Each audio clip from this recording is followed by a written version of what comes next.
যখন কোনো কিছু ভর্তা খেতে মন চায় এবং ভর্তাটা হবে ঝটপট এবং ঘরের কাছেই মানে ঘরেই থাকে এই উপকরণগুলো কমন উপকরণ, তো তখন এই ভর্তাটা বানিয়ে খাই।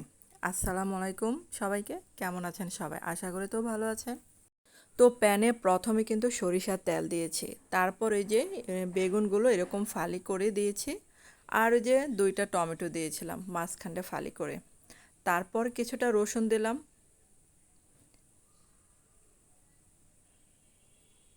তো ঢাকনা দিয়ে কিছুক্ষণ ঢেকে রাখবো। এই যে দেখেন তেল ওঠা শুরু করছে উপর থেকে, আর এই যে বেগুনগুলো অর্ধেক সিদ্ধ হয়ে গেছে।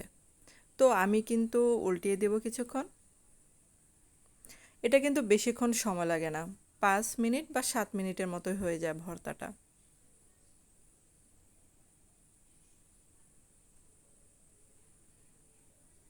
তো বেগুনগুলো তো তাড়াতাড়ি সিদ্ধ হয়ে যায়, কিন্তু টমেটোগুলো এখনের টমেটোগুলো কিন্তু একটু সময় লাগে সিদ্ধ হতে।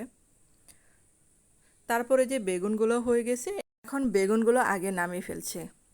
আর আমার চ্যানেলে যদি আপনারা নতুন বন্ধু হয়ে থাকেন, আপনারা কিন্তু চ্যানেলটাকে সাবস্ক্রাইব করে পাশে থাকতে পারেন, এবং সাথে একটা বেল আইকনটা আছে, তাহলে সেটা ক্লিক করে রাখুন, তাহলে আমার প্রতিদিনের ভিডিও নোটিফিকেশন পেয়ে যাবেন আপনারা সহজে।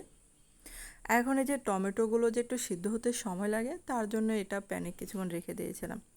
এখন শুকনা মরিচটা তো আগে থেকে তেলে ভেজে রেখেছি, তারপরে যে ভালো করে এরকম করে মাখিয়ে নিতে হবে, একদম ডলে ডলে মাখিয়ে নিতে হবে।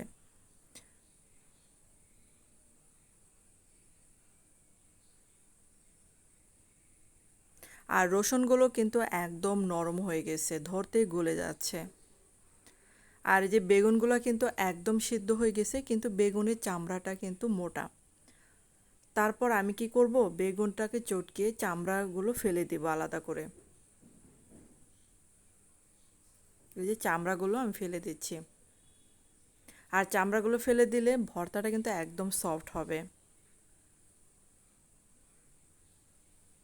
তো হয়ে গেল আমার ভর্তা মাখানো।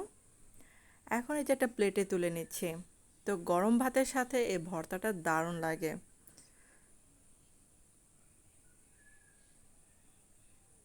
তো ধন্যবাদ সবাইকে এতক্ষণ আমার ভিডিওটা দেখার জন্য।